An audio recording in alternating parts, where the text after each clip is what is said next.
الحمد للہ وکفا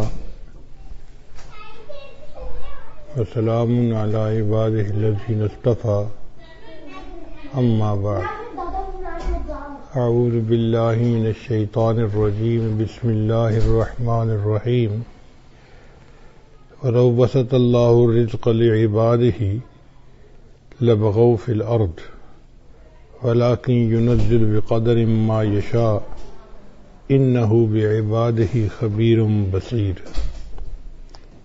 سبحان ربک رب العزت عما یصفون وسلام علی المرسلین والحمد للہ رب العالمین اللہم صل علی سیدنا محمد وعلی آل سیدنا محمد وبارک وسلم۔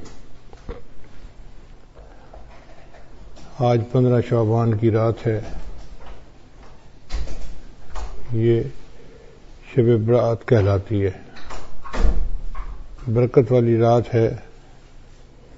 امام ربانی مجد الفسانی رحمۃ اللہ نے اس کو یوں سمجھایا ہے، وہ فرماتے ہیں کہ رات کا اندھیرا ہر طرف ہوتا ہے،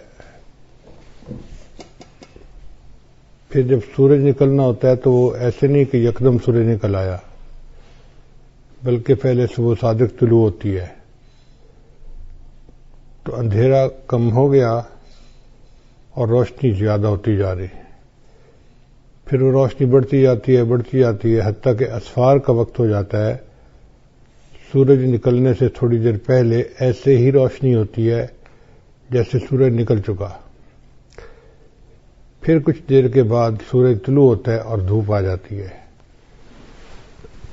اسی طرح رمضان المبارک کی رحمتوں کا سورج طلوع ہونا ہے، مگر اس کی صبح صادق آج کی رات ہے۔ آج رات سے رمضان کی برکتیں آنی شروع ہو گئیں، یہ اب ہر روز بڑھتی جائیں گی حتیٰ کہ رمضان المبارک سے 1-2 دن پہلے ایسے ہی برکتیں ہوں گی جیسے کہ خود رمضان کی برکتیں ہوتی ہیں۔ اب آج کی رات میں انسان کے لیے رزق کے فیصلے اللہ تعالیٰ فرماتے ہیں۔ رزق میں انسان کے بیوی بچے، صحت، عزت، کاروبار سب کچھ آ جاتا ہے، جو کچھ بھی ہے وہ رزق میں شامل ہے۔ ہم سارا سال رزق کے بارے میں شکایتیں کرتے رہتے ہیں، کوئی کہتا ہے قرض نہیں اترتا، کوئی کہتا ہے کہ مجھے انکم کم ہے، کاروبار میں فائدہ نہیں ہوتا۔ بجائے اس کے کہ ہم سارا سال شکوے کریں، بہتر یہ ہے کہ جب اللہ تعالیٰ نے رزق کے فیصلے فرمانے ہیں تو اللہ تعالیٰ کے سامنے عاجزی کر لیں کہ اللہ تعالیٰ ہی خیر کے فیصلے فرما دے۔ جو لوگ غیر شادی شدہ ہیں وہ اپنے لیے اچھے رشتے مانگے، نیک دیندار۔ جو شادی شدہ ہیں اور بے اولاد ہیں وہ اپنے لیے اولاد کی دعائیں مانگیں۔ جو صاحب اولاد ہیں وہ اولاد کی نیکی کے لیے دعائیں مانگیں۔ جو بیمار ہیں وہ صحت کے لیے دعائیں مانگیں۔ جو پریشان حال ہیں مرد یا عورتیں وہ اپنی پریشانیوں کے دور ہونے کے لیے دعائیں مانگیں، اپنے لیے بھی مانگیں، اہل خانہ کے لیے بھی مانگیں، ملک کے سب لوگوں کے لیے مانگیں، پوری امت مسلمہ کے لیے مانگیں، پوری دنیا کے مسلمانوں کے لیے مانگیں۔ یہ وقت پوری امت کے مسلمانوں کے اوپر بہت مشکل آ گیا ہے۔ اے خاصہ اے خاصان رسول وقت دعا ہے، امت پہ تیری آ کے عجب وقت پڑا ہے۔ آج کے دور میں روٹی اور رزق زندگی کا نصب العین بن گئے ہیں۔ ایسے لگتا ہے کہ انسان دنیا میں آیا ہی اس لیے ہے کہ مجھے اچھا کمانا ہے اور اچھا کھانا ہے۔ یہ مقصد زندگی نہیں ہے، یہ ضرورت زندگی ہے۔ مقصد زندگی اللہ تعالیٰ کی عبادت ہے، اللہ کی فرمانبرداری ہے، مگر ہم رزق کے پیچھے اس طرح پڑے ہوئے ہیں کہ 24 گھنٹے اسی کی فکر ہے، اٹھتے بیٹھتے چلتے پھرتے ہر وقت اسی کی فکر ہے۔ حالانکہ آج کے دور میں زیادہ کھا کر مرنے والوں کی تعداد زیادہ ہے بنسبت بھوک سے مرنے والوں کے۔ اور اللہ تعالیٰ نے رزق کی اتنی بہتات دی ہے کہ بے موسم کے پھل ہر جگہ پر ملتے ہیں. پھل کیا ملنا بلکہ بے موسم کے جوس ہر جگہ ملتے ہیں. پورا سال جو جوس پینا چاہیں وہ فریج کے اندر موجود ہوتا ہے. تو ایک طرف تو اللہ تعالیٰ کی رحمتوں کی انتہا یہاں تک ہے، اور دوسری طرف ہمارا حال یہ ہے کہ اٹھتے بیٹھتے اللہ کے شکوے، مجھے یہ نہیں ملا، مجھے یہ نہیں ہوا، میرے بچے کی نوکری نہیں ہو رہی، بیٹی کا رشتہ نہیں آ رہا. تو بجائے شکوے کرنے کے ہم اللہ تعالیٰ کے سامنے درخواست کریں کہ یا اللہ تو آئندہ سال کے لیے جو رزق کے فیصلے فرمائے گا تو ہمارے لیے خیر کے فیصلے فرما دے. روٹی کو اتنی اہمیت حاصل ہو گئی ہے کہ اس سے پہلے تاریخ میں کبھی اتنی اہمیت حاصل نہیں تھی. دین اسلام اتنا خوبصورت ہے کہ اس نے کسب حلال کو عبادت کہا ہے. اس لیے شریعت نے رہبانیت سے منع کیا ہے. رہبانیت کہتے ہیں کہ اتنا دین میں لگ جانا کہ دنیا کو چھوڑ دینا، بیوی بچوں کو نظر انداز کر دینا. لا رہبانیت فی الاسلام، اسلام کے اندر کوئی رہبانیت نہیں ہے. دوسری طرف ہے اباہیت. اباہیت کہتے ہیں کہ روٹی کپڑا اور مکان کو زندگی کا مقصد بنا لینا، یہ بھی ناجائز ہے. نہ رہبانیت جائز ہے نہ اباہیت جائز ہے، ہمیں اس کے درمیان کی زندگی گزارنی ہے. ہمارے حضرت مرشد عالم رحمۃ اللہ فرماتے تھے کہ اللہ تعالیٰ کو جو راستہ جاتا ہے وہ جنگلوں اور غاروں سے ہو کر نہیں جاتا، ان گلی کوچوں بازاروں سے ہو کے جاتا ہے. اللہ چاہتے ہیں کہ میرے بندو تم معاشرے میں زندگی گزارو، حقوق اللہ پورے کرو، حقوق العباد پورے کرو، تو اس کے بعد تمہیں اللہ کی رضا مل جائے گی. اس لیے انسان رزق کے حلال کے لیے کوشش تو کرے مگر حرص نہ دکھائے. جو مقدر میں ہے ملنا وہی ہے، جو مرضی کرتا پھرے.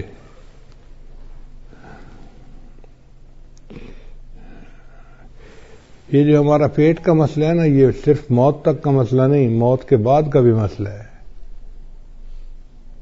چنانچہ قیامت میں جب انسان کھڑا ہوگا تو اسے سخت پیاس لگی ہوگی. جن لوگوں کو جہنم میں بھیجا جائے گا ان کو سخت بھوک ہوگی، مگر ان کو وہاں کھانے کے لیے زقوم دیا جائے گا اور پینے کے لیے غسلین دیا جائے گا. وہ غسلین اتنا گرم ہوگا کہ انسان کی آنتیں کٹ کر پخانے کے راستے باہر نکل جائیں گی. پھر انسان ٹھیک ہو جائے گا، پھر بھوک لگے گی، پھر پیاس لگے گی، اور یہ سائیکل سزا کا چلتا ہی رہے گا. اللہ تعالیٰ فرماتے ہیں کہ جب ان کی جسم کی جلد جل جائے گی بدلناہم جلودا غیرہا لیذوقوا العذاب، ہم ان کے جسم کی سکن کو دوبارہ ٹھیک کر دیں گے تاکہ ان کو دوبارہ عذاب مل سکے. تو یہ پیٹ کا مسئلہ کوئی ابھی کا نہیں ہے، یہ مستقل ایک مسئلہ ہے. ہم اللہ تعالیٰ سے دنیا کے رزق کی دعائیں بھی مانگیں اور نیک اعمال کی توفیق بھی مانگیں.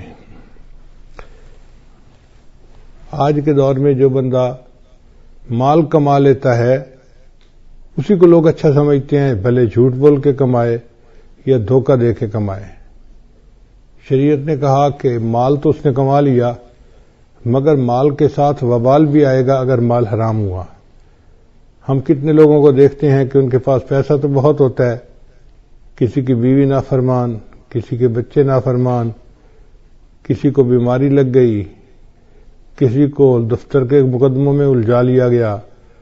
تو ایسے مال کا کیا فائدہ کہ انسان کے لیے جینا مشکل ہو جائے. خود اپنی زبان سے کہتے ہیں کہ جی اس جینے سے تو مر جانا زیادہ بہتر ہے. تو بہتر ہے کہ انسان رزق کے حلال ہی کی تمنا رکھے اور سکون کی زندگی گزارے. نبی کے سامنے ارشاد فرمایا زکوٰۃ دینے سے مال میں برکت آتی ہے اور سود لینے سے انسان کے مال سے برکت ختم ہو جاتی ہے. آج جس کو دیکھو وہی سودی کاروبار کر رہا ہے. کہتے ہیں جی کہ کیا کرے، بینک کے بغیر تو کام چلتا ہی نہیں ہے. رزق اپنی رفتار میں موت سے زیادہ تیز ہے. انسان کو رزق پہلے پہنچتا ہے، موت کا فرشتہ بعد میں آتا ہے.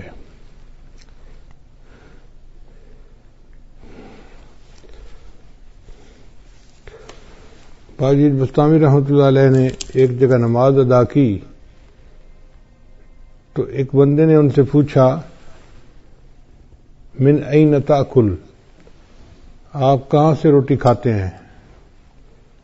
تو اس بزرگ نے جواب دیا، تو نہیں، باجید بستامی نے جواب دیا اصبر حتی اعید الصلاۃ التی صلیتها خلفک، صبر کر حتیٰ کہ میں نماز لوٹا لوں جو میں نے تمہارے پیچھے ادا کی ہے.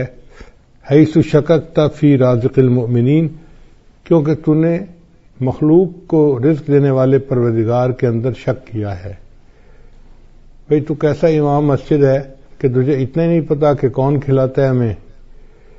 اس لیے باجید بستامی رحمۃ اللہ فرمایا کرتے تھے اگر ساری مخلوق کو میرا کنبہ بنا دیا جائے اور زمین تانبے کی بن جائے کہ اس میں ایک درخت نہ اگے، کھیتی نہ اگے، سبزی کچھ بھی نہ اگے، اور آسمان سے ایک قطرہ بارش کا نہ گرے، مجھے پھر بھی یقین ہے کہ اللہ تعالیٰ میری عیال کو رزق پہنچا دیں گے.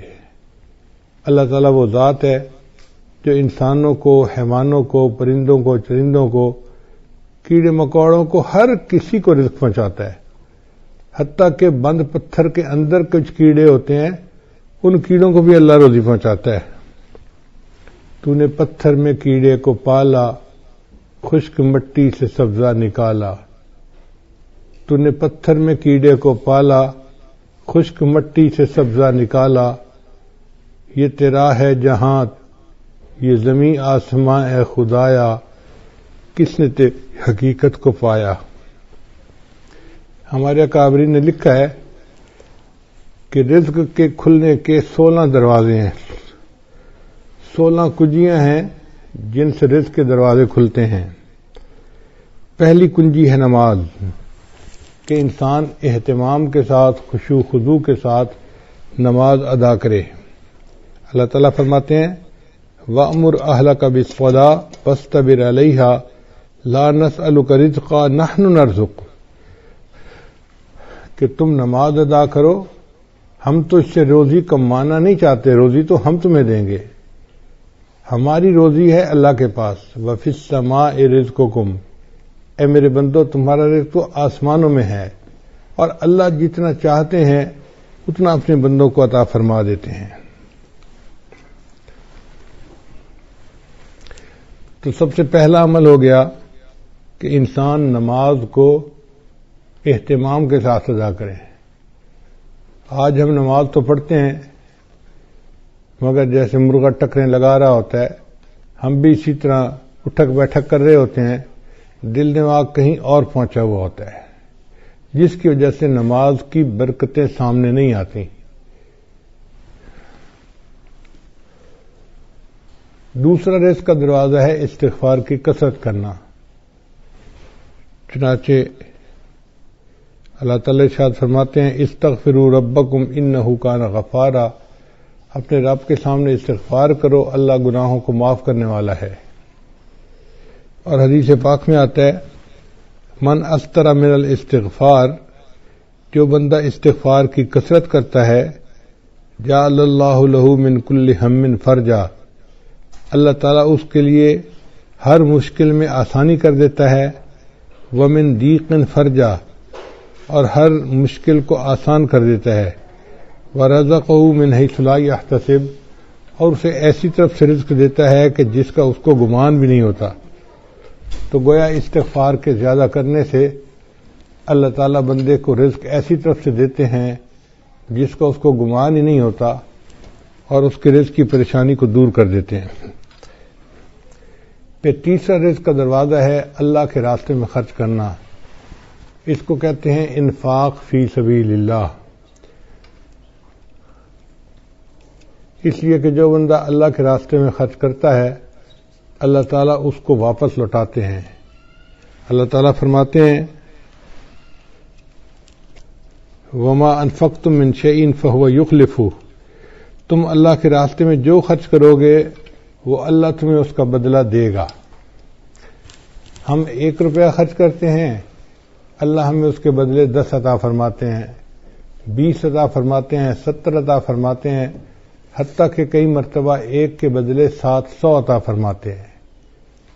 لوگ کہتے ہیں جی کہ ہم کہاں سے پیسہ دیں، ہماری تو ضرورتیں پوری نہیں ہوتی. بھائی ضروری نہیں کہ انسان لاکھوں دے. جتنا بھی غریب آدمی ہے 5-10 روپے خرچ کرنا تو کوئی مشکل کام نہیں ہوتا. تو ہمیں چاہیے کہ ہم مسکینوں پہ، فقیروں میں خرچ کریں، یا مدارس کے جو طلباء ہیں ان کے لیے مطبخ میں خرچ کریں. چونکہ ہم اللہ کے راستے میں خرچ کریں گے تو اللہ تعالیٰ اس قرض حسنہ کو واپس لوٹا کر رہیں گے اور کئی گنا کر کے لوٹائیں گے. تو دیکھنے میں ہم 1 دے رہے ہوں گے اور دوسری طرف سے 10 ہماری جیب میں واپس آ رہے ہوں گے. مگر یہ نفع کا کاروبار ہر بندے کو کرنا نہیں آتا، لوگ پریشان ہو جاتے ہیں. تو پہلا دروازہ تھا نماز کو اہتمام کے ساتھ ادا کرنا، دوسرا دروازہ تھا استغفار کی کثرت کرنا، تیسرا دروازہ تھا کہ اللہ کے راستے میں اپنے مال کو خرچ کرنا،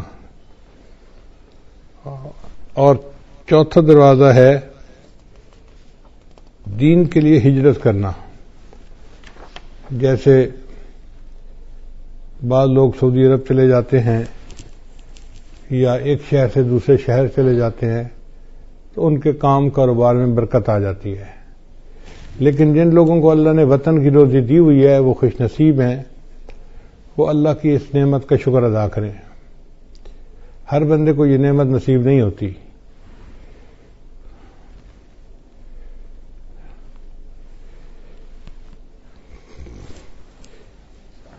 پھر چوتھا عمل ہے تقوی اختیار کرنا.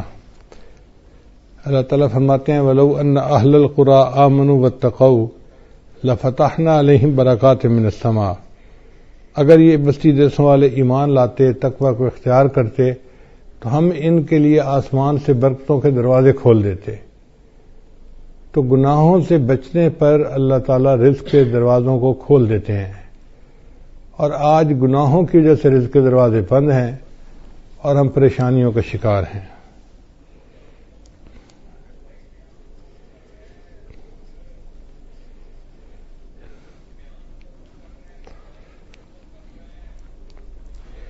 پھر پانچواں عمل جو رزق کے دروازے کھولتا ہے وہ ہے عبادت کی کثرت کرنا. حدیث مبارکہ ہے، اللہ تعالی ارشاد فرماتے ہیں،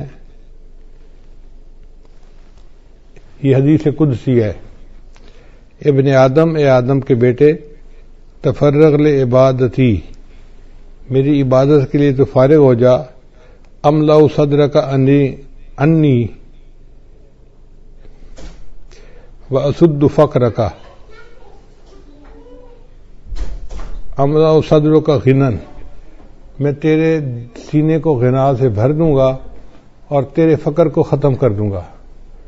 تو دیکھیں عبادت کرنے سے اللہ تعالیٰ سینے میں بے نیازی ڈال دیتے ہیں اور بندے کے فقر کو ختم کر دیتے ہیں.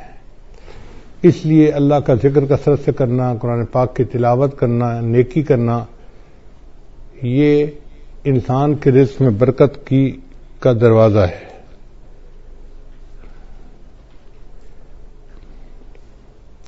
اور اگر تو ایسا نہیں کرے گا تو تیرے ہاتھ کاموں میں الجھا دوں گا اور لوگوں کی طرف تیری محتاجی کو ختم نہیں کروں گا. دیکھو کیسی عجیب بات کہی ہے کہ میں تیرے ہاتھ کو کاموں میں الجھا دوں گا. ویسے تو بڑا مصروف نظر آئے گا، یہ کر رہا ہوں، یہ دے رہا ہوں، یہ لے رہا ہوں، یہ فائل آ رہی ہے، یہ جا رہی ہے، یہ آرڈر ہے، یہ فلاں ہے. ہاتھ تیرے کام میں الجھے ہوں گے مگر تیرا فقر ختم نہیں ہوگا، تنگدستی ختم نہیں ہوگی.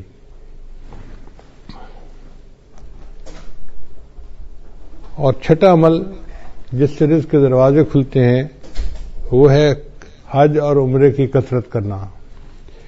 اگر اللہ تعالیٰ توفیق دے تو بندے کو چاہیے کہ کثرت سے عمرہ کرے اور بار بار حج کرے.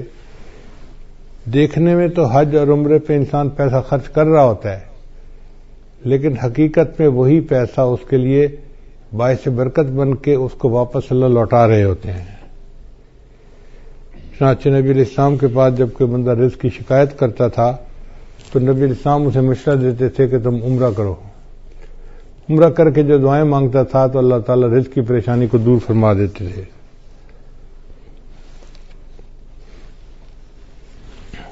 ساتواں عمل جس سے رزق کے دروازے کھلتے ہیں اس کو کہتے ہیں صلہ رحمی۔ صلہ رحمی کا مطلب یہ ہے کہ جن کے ساتھ خونی رشتے ہوتے ہیں ان کے ساتھ محبت کا تعلق رکھنا، ان کے ساتھ پیار محبت کا ریلیشن رکھنا اور غم خوشی میں ان کے ساتھ رہنا، اس کو صلہ رحمی کہتے ہیں۔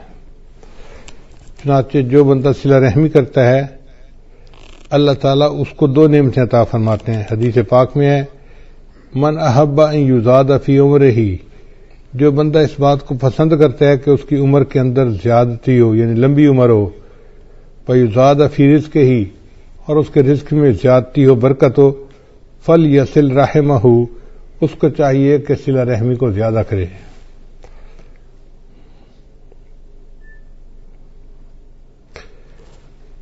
پھر آٹھواں دروازہ ہے رزق کے کھلنے کا کمزوروں سے حسن سلوک، کہ جو لوگ کمزور ہوتے ہیں، بیمار ہوتے ہیں، بوڑھے ہوتے ہیں، ان کے ساتھ حسن سلوک کرنا۔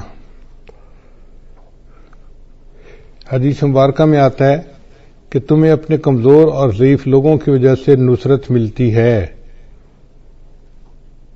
اللہ تعالیٰ قرآن مجید میں فرماتے ہیں وَلَوْ يُؤَاخِذُ اللَّهُ النَّاسَ بِمَا كَسَبُوا، اگر اللہ تعالیٰ پکڑ لیتا انسانوں کو جو عمل وہ کرتے ہیں، مَا تَرَكَ عَلَى ظَهْرِهَا مِن دَابَّةٍ، تو زمین کی سطح کے اوپر کوئی ایک بھی جاندار باقی نہ بچتا۔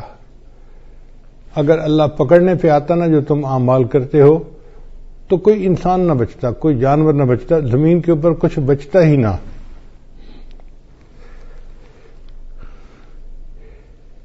تو اللہ تعالیٰ ہمیں جو رزق دیتے ہیں وہ چھوٹے بچوں کی وجہ سے، بوڑھوں کی وجہ سے، بیماروں کی وجہ سے، عورتوں کی وجہ سے دیتے ہیں، مہمانوں کی وجہ سے دیتے ہیں۔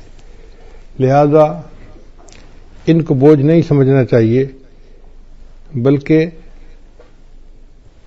ان کی وجہ سے ہمیں رزق ملتا ہے، ہر وقت ذہن میں یہ رکھنا چاہیے۔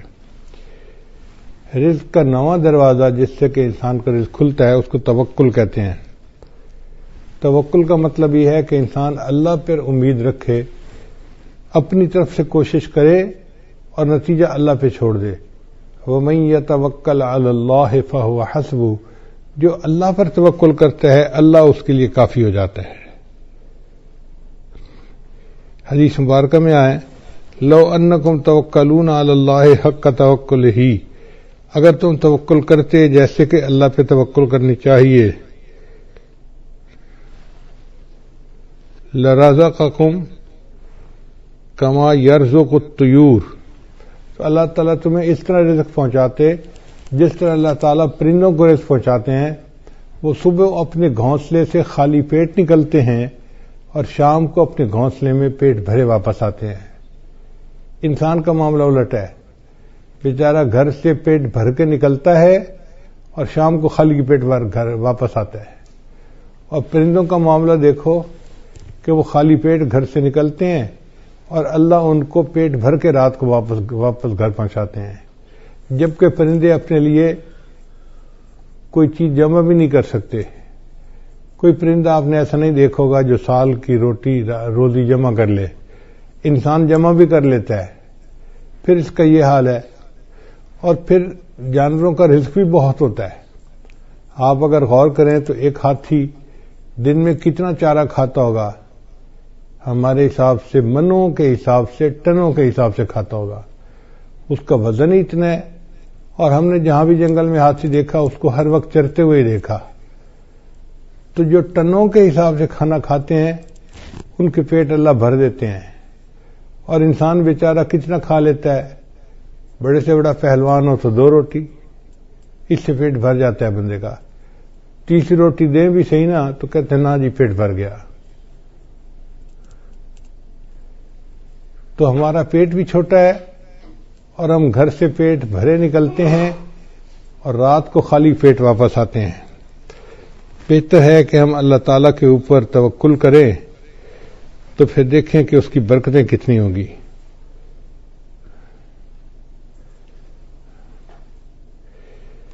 پھر 10واں دروازہ ہے انسان نعمتوں کا شکر ادا کرے. اللہ تعالیٰ فرماتے ہیں لئن شکرتم لازیدنکم، اگر تم شکر ادا کرو گے ہم اپنی نعمتیں تم پر اور زیادہ کریں گے. آپ دیکھیں ہمارے اوپر اللہ کی کتنی نعمتیں ہیں، ہم تو شکر بھی ادا نہیں کر سکتے. الحمدللہ ثم الحمدللہ کہ گھروں میں کھانا کھانے بیٹھتے ہیں تو 1 سالن 2 سالن تو معمول کی بات ہے. کبھی گوشت پکا ہوتا ہے، کبھی دال پکی ہوتی ہے، کبھی روٹی بنی ہوتی ہے، کبھی چاول بنے ہوتے ہیں. اب 2 قسم کے کھانے پڑے ہوتے ہیں. حالانکہ کھانا تو ایک بھی مل جاتا تو بہت تھا، مگر یہ اللہ کی نعمت ہے نا کہ اللہ کئی قسم کے کھانے دیتے ہیں. اور پھر یہ نہیں کہ کھانے ہی ہمیں ملتے ہیں، کھانے کے علاوہ وافر کھانے ہوتے ہیں.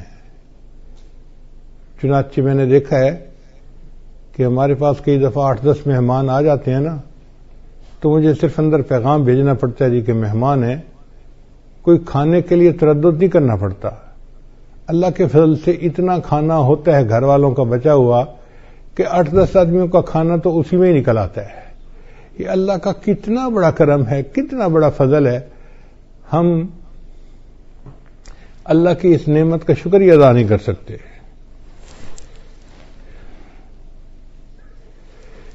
ابن عطا اسکندری رحمۃ اللہ فرمایا کرتے تھے ملم یشکر النعمہ فقد تعرض لزوالها، کہ جس نے نعمت کا شکر ادا نہیں کیا اس نے نعمت کو اب زوال کے لیے پیش کر دیا کہ اللہ مجھے یہ نعمت نہیں چاہیے.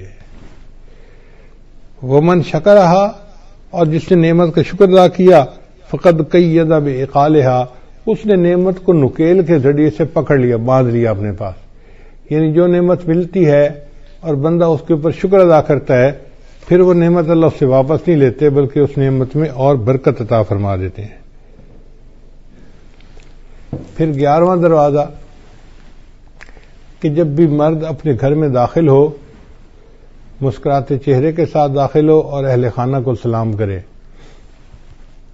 حدیث مبارکہ میں ہے، سیدہ صدیقہ نے فرماتی ہیں کہ نبی صلی اللہ علیہ وسلم جب بھی گھر تشریف لاتے تھے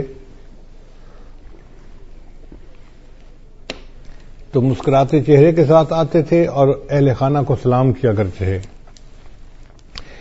یہ اہل خانہ کو سلام کرنا رزق کی برکت کا ذریعہ ہے.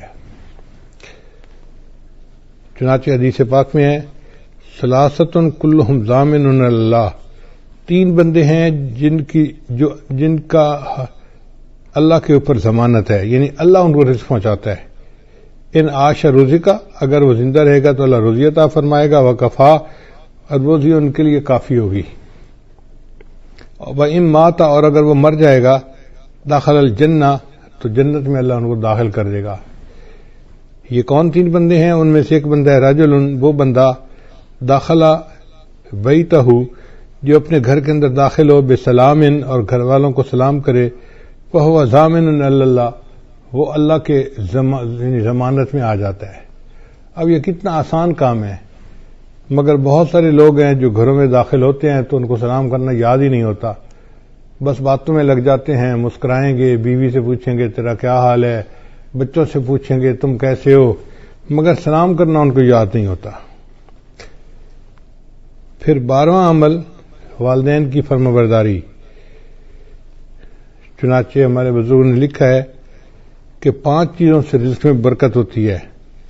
ایک، جو بندہ صدقہ فرمانبرداری کرے، دوسرا صلہ رحمی کرے، تیسرا جہاد کرے، چوتھا ہمیشہ باوضو رکھے، اور 5واں والدین کی فرمانبرداری کرے. والدین کے فرمانبردار کو اللہ تعالیٰ رزق کی پریشانی میں نہیں ڈالتے، اس لیے ان کی خدمت کر کے ان کی دعائیں لینی چاہیے تاکہ اللہ تعالیٰ کی طرف سے برکتیں اور رحمتیں شامل حال ہو جائیں. 13واں دروازہ رزق کا ہے دوام طہارہ، یعنی مستقل وضو کی زندگی گزارنا.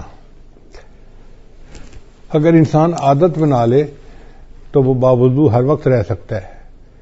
جیسے ہمیں ہر وقت بے وضو رہنے کی عادت ہے اس کو بدل لیں تو ہر وقت باوضو رہنے کی عادت ہو جائے گی. جب وضو ٹوٹے دوبارہ پھر وضو کر لیں. ہمارے اسی شہر میں ایک جگہ ایک گھرانہ ہے جو امام ربانی مجدد ثانی رحمۃ اللہ کے اولاد میں سے ہیں.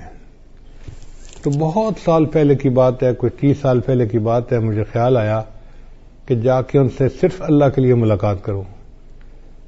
تو میں ان کے ہاں گیا، ملاقات ہوئی. ہم جب پہنچے تو بس مغرب کے وقت میں کوئی 5 ہی منٹ باقی تھے. سلام دعا ہوئی. انہوں نے کہا جی کہ یہاں سے مسجد دور ہے تو ہمیں گھر میں ہی نماز پڑھنی پڑے گی. ہم نے کہا ٹھیک ہے. ان کے بچے گراؤنڈ کے اندر فٹ بال کھیل رہے تھے. کوئی 10-12 بچے ہوں گے چھوٹے بڑے. خوب ہنگامہ تھا، جیسے 2 ٹیموں کا میچ ہو رہا ہوتا ہے.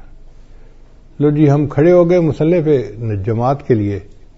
انہوں نے آواز دی بچوں کو، بچوں نماز کا وقت ہو گیا ہے. سارے بچے گراؤنڈ سے بھاگتے ہوئے آئے اور صف میں آ کے کھڑے ہو گئے. اب جب ہم نے نماز ادا کی تو مجھے بڑی حیرت ہوئی کہ کیا سب بچوں کا وضو تھا یا کچھ بچوں نے بے وضوئی نماز پڑھ لی.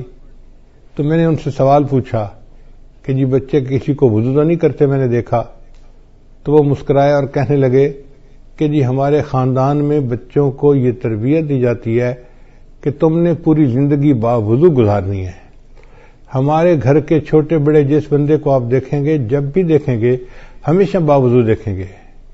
اگر وضو ٹوٹے گا تو دوبارہ اسی وقت وہ پھر وضو کر لیں گے. تو اگر ایسے خاندان آج بھی دنیا میں موجود ہیں کہ جن کے گھر کا ہر چھوٹا بڑا بندہ مرد عورت ہر وقت باوضو رہتے ہیں تو پھر اللہ ان کی رزق میں بھی برکت عطا فرما دیتے ہیں. پھر 12واں عمل ہے، 14واں عمل ہے چاشت کی نماز پڑھنا. چاشت کی نماز ہوتی ہے دن کے 10 بجے 11 بجے جب ذرا سورج طلوع ہو جاتا ہے اور پاؤں جلنے لگ جاتے ہیں گرمیوں میں، تو اس کو صلاۃ الضحیٰ کہتے ہیں، چاشت کی نماز کہتے ہیں. یہ وہ ٹائم ہوتا ہے جب اکثر مرد اپنے دفتروں میں چلے جاتے ہیں یا کھیتوں میں چلے جاتے ہیں یا اپنے کاروباروں میں چلے جاتے ہیں. اس وقت جو عورتیں اپنے خامدوں کو کاروبار پہ بھیج کے پیچھے مصلی پہ بیٹھتی ہیں اور نفل پڑھتی ہیں، اس میں اللہ نے رزق کی برکت رکھی ہے. اب کتنی عورتیں ہیں جو رزق میں کمی کے شکوے تو کرتی ہیں لیکن وہ چاشت کی نماز نہیں پڑھتی کہ محنت کرنے کے لیے تو میرا خامد نکل گیا، پسینہ تو وہ بہائے گا. اب اللہ کرے کہ اس کے رزق میں برکت ہو جائے اور ہمیں اللہ تعالی رزق میں آسانی فرما دے. تو یہ نماز پابندی کے ساتھ پڑھنے کی ضرورت ہے. ہمارے بزرگوں نے لکھا ہے کہ جو بندہ چاشت کے وقت نماز نہ پڑھ سکتا ہو دفتر کی وجہ سے یا کاروبار کی وجہ سے یا دکان کی وجہ سے، اس کو چاہیے کہ سورج نکلنے کے چند منٹ بعد جو اشراق کی نماز پڑھتے ہیں تو 2 رکعت اشراق کی نیت سے پڑھ لے اور 2 رکعت چاشت کی نیت سے اسی وقت پڑھ لے تو اس کی چاشت کی نماز ہو جائے گی. تو معمول بنا لینا چاہیے کہ چاشت کی نماز دفتر جانے سے پہلے پڑھ کے ہی جائیں. پھر 15واں عمل جس سے انسان اللہ تعالیٰ رزق کے دروازے کھولتے ہیں وہ ہے سورہ واقعہ کو پابندی کے ساتھ پڑھنا. حدیث مبارکہ میں آتا ہے من قرأ سورۃ الواقعہ کل لیلۃ، جس نے ہر رات میں سورہ واقعہ کو پڑھا، لم تصبہ فاقۃ ابدا، اس کو کبھی فاقہ نہیں پہنچتا. عبداللہ بن مسعود رضی اللہ عنہ ایک بڑے مفتی قسم کے صحابی تھے، وہ بیمار ہو گئے. حضرت عثمان غنی امیر المومنین تھے، وہ ان کو ملنے کے لیے آئے. اللہ تعالی نے عثمان غنی رضی اللہ عنہ کو مال پیسہ بھی بہت دیا تھا. تو انہوں نے بات چھیڑی اور بات کرتے ہوئے کہا کہ عبداللہ بن مسعود آپ کی بیٹیاں ہی بیٹیاں ہیں، بیٹا کوئی نہیں. تو میرا دل چاہتا ہے کہ میں آپ کو بہت سارا مال ہدیہ دے دوں. یعنی میں اپنی طرف سے بتا رہا ہوں کہ جیسے میں آپ کو 5 لاکھ دینار یا درہم ہدیہ دینا چاہتا ہوں. تو انہوں نے انکار کر دیا، نہیں مجھے نہیں چاہیے. تو عثمان غنی اللہ نے فرمایا کہ آپ کی بیٹیاں ہیں، آپ کو تو پیسے کی ضرورت ہے. ان کا بیٹیاں تو ہیں مگر میں نے اپنی سب بیٹیوں کو سورہ واقعہ یاد کروا دی ہے اور میں نے ان کو بتا دیا ہے کہ مغرب کے بعد سورہ واقعہ پڑھ لیا کرو. نبی علیہ السلام نے فرمایا جو بندہ ہر رات میں سورہ واقعہ پڑھ لیتا ہے اللہ اس کو فاقے سے محفوظ فرما لیتے ہیں. یعنی ان صحابہ کا اتنا یقین پکا تھا کہ انہوں نے 4-5 لاکھ ریال ہدیہ لینے کے بجائے سورہ واقعہ کے اوپر زیادہ جو ہے نا بھروسہ کیا کہ اللہ تعالیٰ میری بچیوں کو فاقے سے بچائے گا. پھر 16واں عمل ہے دعا کرنا. تو ہمیں چاہیے کہ ہم رزق کی برکت کے لیے دعا بھی کریں. جیسے آج کی رات قبولیت دعا کی رات ہے، اور اب سے لے کے جو آگے وقت آ رہا ہے یہ سب قبولیت دعا کا وقت ہے. یہ رزق کی جو فہرستیں ہیں یہ اب سے بننا شروع ہوتی ہیں اور یہ بنتی رہتی ہیں بنتی رہتی ہیں بنتی رہتی ہیں حتیٰ کہ 27 رمضان مبارک کو یہ فہرستیں اللہ تعالیٰ فرشتوں کو ہینڈ اوور کر دیتے ہیں ایگزیکیوشن کے لیے، عمل درآمد کے لیے. تو ہمارے پاس آج کی رات سے لے کے 27 رمضان تک کا وقت ہے. اس دوران ہم اللہ کو منائیں، اس کے سامنے روئیں، اس سے رزق مانگیں، اس سے صحت مانگیں، جو مانگنا ہے مانگیں. اللہ کے در میں کسی چیز کی کمی نہیں. جتنا مانگیں گے اللہ اتنا عطا فرمائیں گے. حتیٰ کہ 27 رمضان کو یہ لسٹیں فائنل ہو جائیں گی اور اسی میں یہ بھی فیصلہ ہوگا کہ اگلے سال کس نے زندہ رہنا ہے اور کس بندے نے مرنا ہے. زندگی اور موت کے فیصلے بھی اس بجٹ میں شامل ہیں جیسے رزق کے فیصلے شامل ہیں. تو ہم اللہ تعالیٰ سے دعا مانگیں آج رات بھی اور آئندہ بھی. کرونا بیماری کی وجہ سے، حالات کی وجہ سے مسجدوں میں تو اجتماع اس وقت نہیں کر سکتے، لیکن گھر میں بیٹھ کے عبادت تو کر سکتے ہیں، اس میں تو کوئی رکاوٹ نہیں. ہم ابھی سے رمضان کی تیاری کریں اور ذہنی طور پہ ہم عبادت کرنے کے لیے تیار ہو جائیں اور اللہ کو منانے کے لیے تیار ہو جائیں. خوب دعائیں مانگیں. اگر باجماعت تراویح مسجد میں نہیں پڑھ سکتے تو گھر میں تو پڑھ سکتے ہیں نا. مسجدوں کی عمارتیں بند ہوئی ہیں، اعمال بند نہیں ہوئے. اعمال تو ہم کر سکتے ہیں، تو ہم تلاوت کریں، نمازیں پڑھیں، گھر کے اندر مجالس کریں اور اللہ تعالی سے دعائیں کریں خوب ڈٹ کے. جتنا مانگیں گے اتنا ہی اللہ تعالی ہمیں عطا فرما دیں گے. تو یہ 16 دروازے ہیں رزق کے کھلنے کے.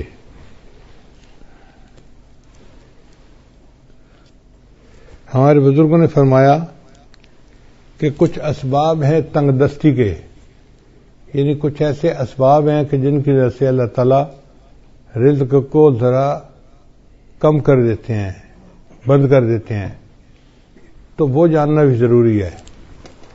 چنانچہ مختصراً میں بتاتا چلوں کہ جو بندہ کھڑے ہو کر جوتے پہن کر ننگے سر کھانا کھاتا ہے اللہ اس کا رزق تھوڑا کر دیتے ہیں.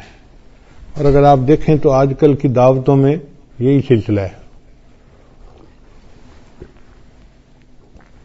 شادی بیاہ میں، ہوٹلوں میں، شادی ہالوں میں اکثر لوگ کھڑے ہو کے کھانا کھاتے ہیں، سر پہ کپڑا بھی نہیں ہوتا اور جوتے بھی پہنے ہوئے ہوتے ہیں.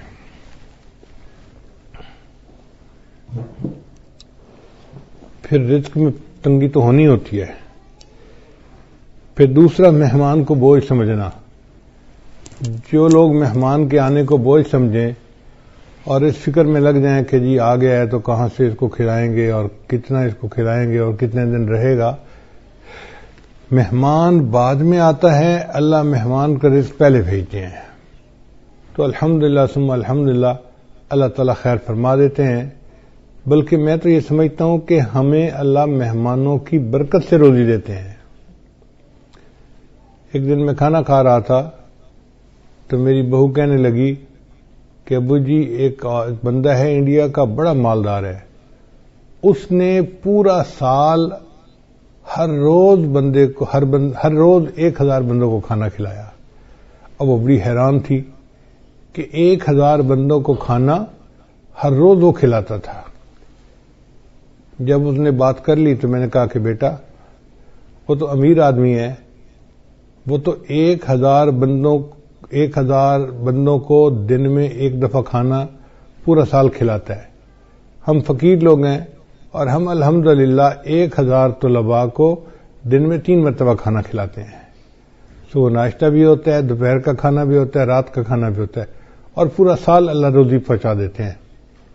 تو حیران ہوئی، کہنے لگی ہاں بات تو ٹھیک ہے. میری وائف پاس بیٹھی ہوئی تھی تو وہ کہنے لگی کہ میں ایک بات بتاؤں. میں نے کہا کیا؟ کہنے لگی کہ ہماری شادی کو 30-35 سال ہو گئے ہیں، اور اس 30-35 سال میں ایک دن بھی ایسا نہیں گزرا کہ ہمارے گھر میں مہمان کا کھانا نہ بنا ہو. میں نے اللہ کا شکر ادا کیا کہ یا اللہ تیرا کرم اور تیرا احسان ہے کہ الحمدللہ 35 سال میں ہر روز مہمان کا کھانا گھر میں بن رہا ہے، ایک دن بھی ایسا نہیں کہ مہمان گھر میں نہ ہو. تو میں تو یہ سمجھتا ہوں کہ اللہ ہمیں رزق جو دیتے ہیں وہ مہمانوں کی وجہ سے دیتے ہیں، تو مہمان نوازی سے کبھی پریشان نہیں ہونا چاہیے. پھر تیسرا سبب ہے بغیر بسم اللہ پڑھے کھانا کھا لینا، ہاتھ دھوئے بغیر کھانا کھا لینا. یہ بھی بیماری عام ہے. دسترخوان لگے ہوتے ہیں، نہ ہاتھ دھوئے جاتے ہیں، نہ بسم اللہ پڑھی جاتی ہے، نہ کھانے کی دعا پڑھی جاتی ہے، جس وجہ سے پھر تنگ دستی آ جاتی ہے اور رزق کے دروازے بند ہو جاتے ہیں. پھر کھانے کے برتن کو صاف نہ کرنا، یہ بیماری بھی عام ہے. ہم لوگ کھانا کھاتے ہیں اور کچھ تھوڑا سا کھانا آخر پہ بچا دیتے ہیں، حالانکہ اسی کھانے میں برکت ہوتی ہے. سنت یہ ہے کہ اگر 3 لقمے کھانا موجود ہے تو اس کو تو چھوڑ دیں تو کوئی اور کھا لے گا، چلو بھائی. اگر اتنا کھا لیا کہ 3 لقمے رہ گئے، اس کو خالی نہ چھوڑیں، اب اس کو پلیٹ کو اچھی طرح صاف کر دیں تاکہ اللہ کی نعمت ضائع نہ ہو. اللہ کی نعمت جو ہے وہ کسی انسان کے کام آ جائے. مگر اس میں ایسے لگتا ہے کہ جیسے یہ بندہ غریب ہے، اور امیر لوگ جو ہیں وہ ذرا شاہانہ دماغ کے ہوتے ہیں، تو وہ ڈالتے زیادہ ہیں، آدھا کھا لیتے ہیں، آدھا چھوڑ دیتے ہیں. یہ جو آدھا کھانا اور آدھا چھوڑنا ہے یہ بھی رزق میں تنگی کا سبب بنتا ہے.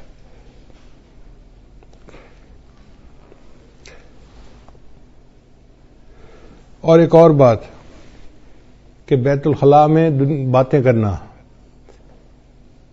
پہلے زمانوں میں یہ گناہ کم تھا، آج یہ گناہ زیادہ ہے. بلکہ نوجوان بچے اور بچیاں جو ادھر ادھر کالیں کرتے ہیں چھپ چھپ کے، وہ تو کئی مرتبہ جا کے بیٹھ کے بات ہی کرتے ہیں بیت الخلاء میں، پتہ ہی نہ چلے کسی کو کہ کیا ہوا. بیت الخلاء میں باتیں کرنے سے فرشتوں کو بھی تکلیف ہوتی ہے اور رزق کے اندر بھی تنگی کر دی جاتی ہے. پھر 7واں بات ہے فقیر کو جھڑکنا. اگر کوئی مانگنے والا آئے تو بندہ فقیر کو جھڑکی نہ دے، چلے جاؤ بھائی یہاں سے، کہا نہیں آپ کو چلے جاؤ، سن نہیں رہے، جاتے کیوں نہیں، ایسے جھڑکی نہیں دینی چاہیے. بلکہ اگر کچھ ہے تو دے دے، اور اگر نہیں تو کہہ دے جی آپ آگے چلے جائیں.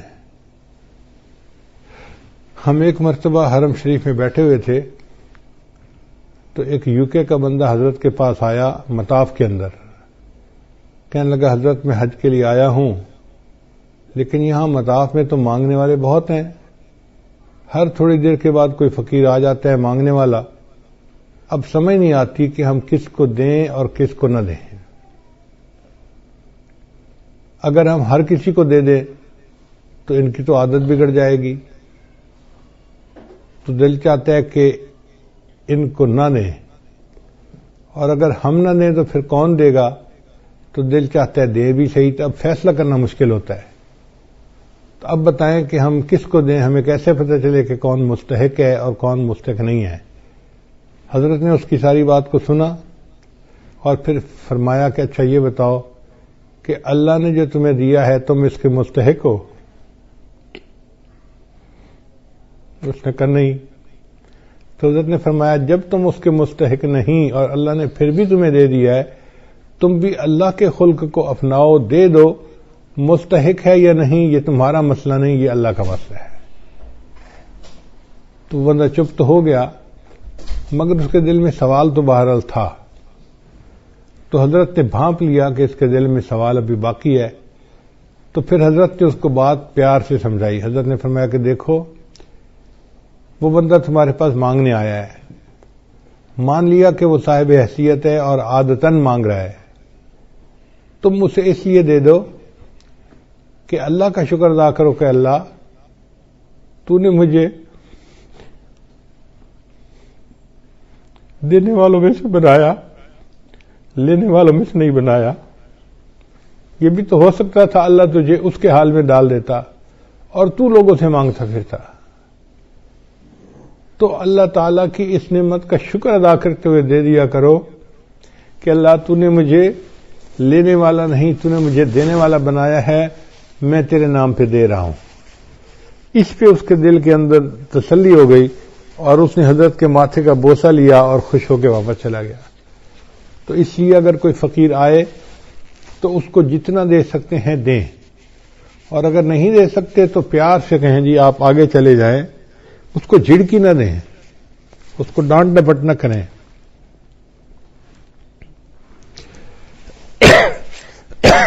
پھر مغرب کی نماز کے بعد بلا عذر جو بندہ سو جاتا ہے، اس سے بھی رزق کے اندر برکت کم کر دی جاتی ہے۔ اگر کوئی بیمار ہے یا کوئی عذر ہے تو اس میں تو شریعت اجازت دیتی ہے، لیکن عادت بنا لینا اس کو شریعت نے منع کیا ہے۔ مغرب کے بعد بلا عذر نہیں سونا چاہیے۔ پھر جو بندہ نماز قضا کر دیتا ہے، اللہ تعالیٰ اس کے رزق کو تنگ کر دیتے ہیں۔ عورتیں بالخصوص، نیک عورتیں بھی نمازیں قضا کر بیٹھتی ہیں۔ پتہ ہے کیوں؟ سوچتی رہتی ہیں مہمان آئے ہیں، میں ان کو پہلے چائے بنا کے دے دوں پھر نماز پڑھ لیتی ہوں۔ اب وہ چائے بنا کے دینے میں اتنا کام لمبا ہو جاتا ہے کہ نماز کا ٹائم نکل جاتا ہے، ان کو یاد ہی نہیں ہوتا۔ یاد اس وقت آتا ہے جب اگلی نماز کا وقت شروع ہو چکا ہوتا ہے۔ یا یہ سوچتی رہتی ہیں کہ میں بچے کو نہلا لوں، بچے کھانا کھلا لوں، بچے کو پتہ کر لوں، بچے کو نہلا لوں اور پھر نماز پڑھوں گی۔ یہ جو پھر کا مسئلہ ہے نا، نماز قضا کرنے کی بنیاد یہی ہے۔ نماز کو کبھی پھر پہ نہیں رکھنا چاہیے۔ ابھی پہلے نماز پڑھیں، بعد میں جو کرنا کریں۔ اس لیے جب نماز کا وقت ہو جائے تو نماز پڑھیں اور اس کے بعد جو کرنا ہے کریں۔ نماز کو کبھی آئندہ پہ نہ چھوڑیں، کیا پتہ چند سانس مزید ہیں بھی صحیح کہ نہیں۔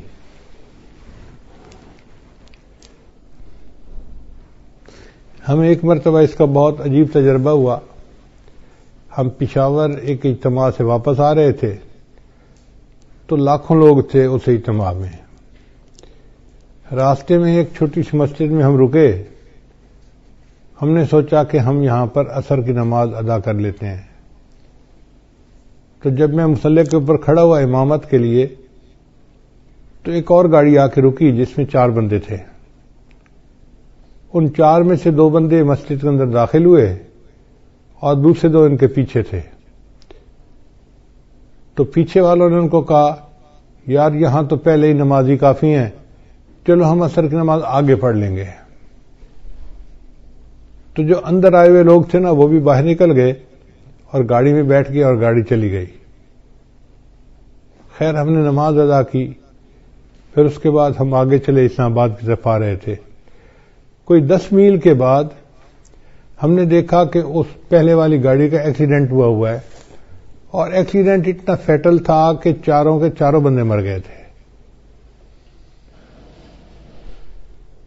تو ہم نے جب اس گاڑی کو دیکھا تو گاڑی کو تو پہچان لیا، تو لوگوں نے ہمیں بتایا کہ جی ایکسیڈنٹ اتنا برا تھا کہ ایک بندہ بھی نہیں بچا، سب مر گئے۔ اس وقت مجھے خیال آیا کہ یا اللہ اگر یہ رکے تھے جیسے نماز وہاں پڑھ کے پھر چلتے تو ایک تو وقت کی عصر کی نماز بھی ادا ہو جاتی اور دوسرا اس کی وجہ سے برکت بھی ہو جاتی۔ اب یہ انہوں نے عصر کی نماز ادا نہیں کی ہوگی، نیت تھی پڑھنے کی لیکن بن پڑھے دنیا سے چلے گئے۔ تو کون جانتا ہے موت کا وقت کتنا قریب ہے۔ اس لیے اگر پھر پہ ڈال دینا جی کہ پھر نماز پڑھیں گے تو اس میں نماز بھی قضا ہو جاتی ہے اور انسان نقصان بھی اٹھاتا ہے۔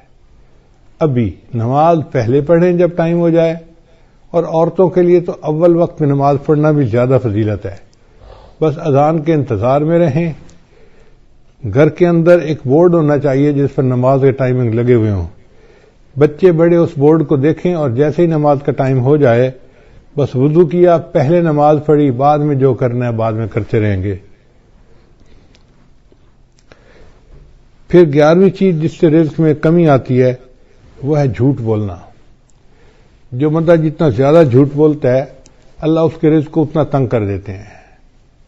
اللہ اکبر. شاید آج ہمارے رزق کے اندر جو تنگی ہے اس کی بنیادی وجہ یہ جھوٹ ہی ہے. جھوٹ ہم نے انفرادی طور پر نہیں، قوم میں اجتماعی طور پر آ گیا ہے. جس بندے سے بات کریں وہی جھوٹ میں بات کرے گا، اور اس کا نام ہم نے بہانہ رکھ دیا. جی میں نے اس کے سامنے بہانہ کیا، بیوی کہتی ہے میں نے خاوند کے سامنے بہانہ کیا، بیٹا کہنا ہے میں نے ابو کے سامنے بہانہ کیا، شاگرد کہتے ہیں میں نے استاد کے سامنے بہانہ کیا. حالانکہ یہ بہانہ صریح جھوٹ ہوتا ہے، اور اس جھوٹ سے بچنے کی ضرورت ہے.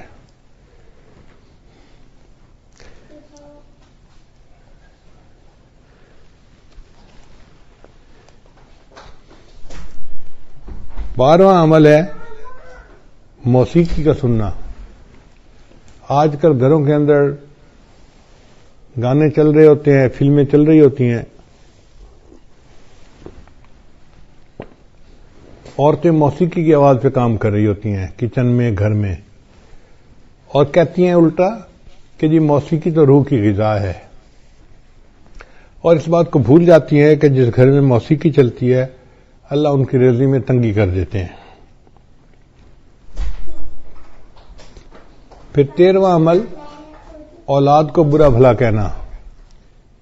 کچھ ماں باپ اولاد کو جلدی گالیاں دینا شروع کر دیتے ہیں، یا برے الفاظ کرنا شروع کر دیتے ہیں، یا کوسنا شروع کر دیتے ہیں. تو جو اولاد کو برے الفاظ کہیں گے یا کوسیں گے ان کے رزق کو اللہ تعالیٰ ویسے ہی تنگ کر دیں گے. 14واں عمل قرآن مجید کو بلا وضو ہاتھ لگانا.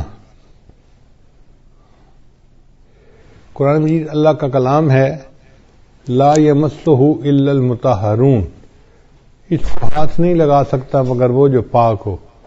تو ہمیں چاہیے کہ ہم باوضو ہو کے اس کو ہاتھ لگائیں.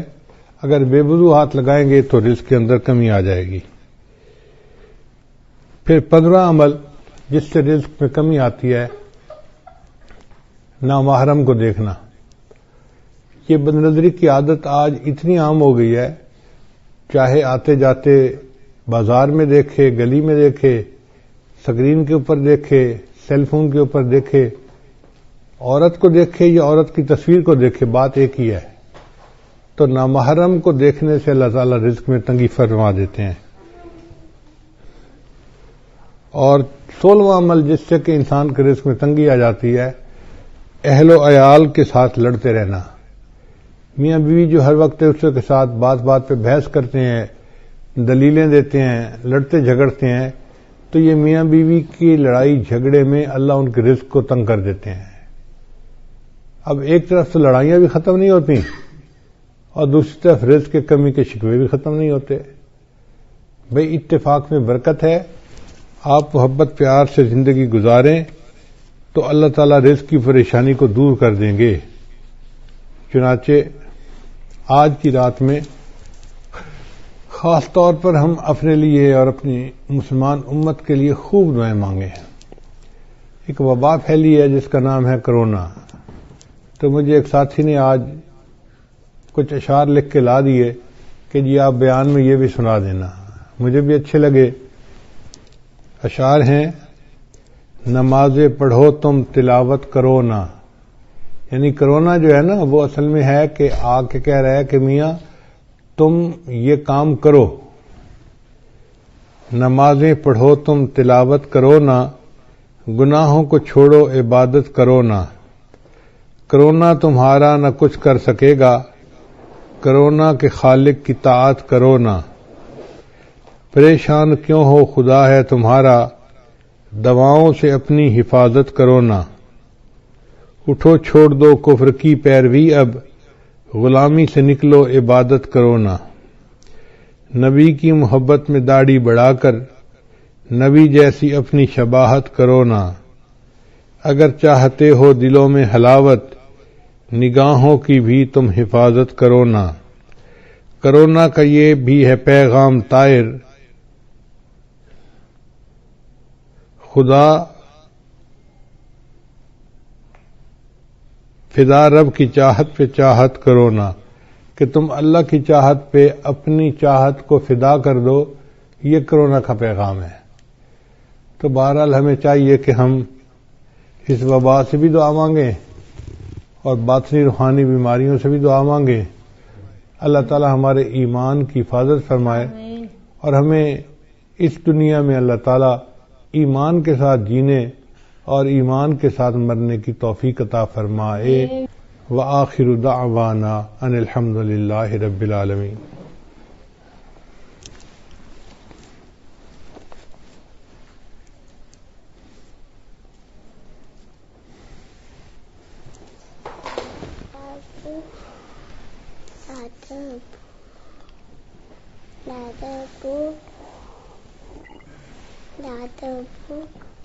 جی پی لو پانی پی لو. بیت کے کلمات پڑھائے جائیں گے. سچے دل کے ساتھ یہ کلمات پیچھے پیچھے پڑھتے جائیے. پڑھیے بسم اللہ الرحمن الرحیم. لا الہ الا اللہ محمد الرسول اللہ.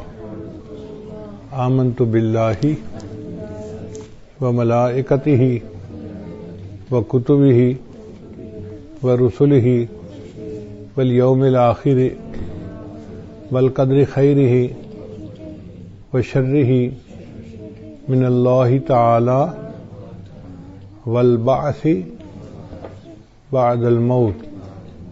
آمنت باللہ کما ہوا باسمائہ وصفاتہ وقبلت جمیع احکامہ اقرار باللسان وتصدیق بالقلب. اشہد ان لا الہ الا اللہ واشہد ان محمدا عبدہ ورسولہ. استغفر اللہ ربی من کل ذنب واتوب الیہ برحمتک یا ارحم الراحمین. ان کلمات کو پڑھنے سے ہم تو بتائے ہو چکے ہیں. چند معمولات ہیں جن کو باقاعدگی سے کریں گے تو اللہ تعالیٰ دل کو منور کریں گے. پہلا عمل ہے 100 مرتبہ استغفار صبح شام پڑھنا. دوسرا عمل ہے 100 مرتبہ درود شریف صبح شام پڑھنا. تیسرا عمل ہے قرآن مجید کی تلاوت روزانہ کرنا. چوتھا عمل ہے چلتے پھرتے ہر وقت دل میں اللہ کو یاد کرنا. اور پانچواں عمل ہے 10-15 منٹ صبح 10-15 منٹ شام مراقبہ کرنا. انشاءاللہ مراقبہ کریں گے تو اس سے دل میں اللہ کی محبت بڑھے گی اور ہمارے اعمال کے اندر جان پیدا ہو جائے گی. ابھی ہم دعا سے پہلے تھوڑی دیر کے لیے مراقبہ کر لیتے ہیں. آنکھوں کو بند کر لیجئے، سر کو جھکا لیجئے. دنیا اور جو کچھ دنیا میں ہے اس سے ہٹ کٹ کے اللہ کی یاد میں ڈوب جائیے.